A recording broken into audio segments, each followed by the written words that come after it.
AIMM के chief OBC ने बड़ी बात कही। ओबीसी ने एक दलित समाज के कार्यक्रम में कहा कि दलित और मुसलमान भाइयों को अब एक होने की जरूरत है। जिस तरह से भारत में जाट, राजपूत और गुर्जर समुदाय के लोग राजनीति करते हैं और अपने नेता को आगे लाने में तुरंत एकजुट होकर अपने नेता को फुल सपोर्ट करते हैं, इसी तरह दलित भाई और मुसलमान भाइयों को भी अब एक होने की ज़रूरत है। उन्होंने कहा कि आप भी अगर एकजुट नहीं रहेंगे तो आपसे कोई नहीं पूछेगा, इसलिए आपको भी अब एकजुट होने की ज़रूरत है।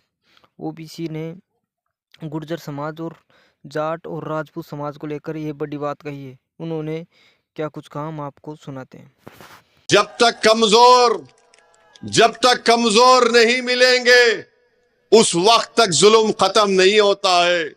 जब तक कमजोर एक जगह पर हाथ में हाथ और दिल को नहीं मिलाएंगे उस वक्त तक जालिम अपना जुल्म खत्म नहीं करता। जब कमजोर मिल जाएंगे तो जालिम का महल चूकनाचूर होकर रह जाएगा। जब कमजोर मिल जाएंगे तो जालिम इख्तिदार पर नहीं रहेगा बल्कि कमजोर सत्ता में आएंगे। ये वक्त का तकाजा ये है कि हम मिलकर अपनी कोशिशों को जारी और सारी रखें। मैंने कल रात में भी कहा था और आज भी कह रहा हूं कि दलितों को, मुसलमानों को, हमारे गुज्जर भाइयों से सबक हासिल करना पड़ेगा, जाटों से सबक हासिल करना पड़ेगा, राजपूतों से सबक हासिल करना पड़ेगा।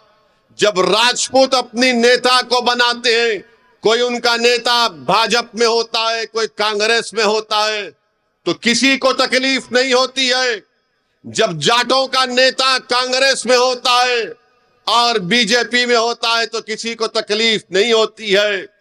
जब इन समाजों का बड़ा बड़ा नेता हर पार्टी में मौजूद है, मगर जब दलित खड़े होकर कहता है कि मैं मेघावाल को अपना नेता बनाऊंगा, जब मुसलमान खड़े होकर कहता है कि हाँ, ओवैसी जो बात कह रहा है कि राजस्थान में मुसलमानों का नेता होना चाहिए, तो सबके पेट में दर्द शुरू हो जाता है।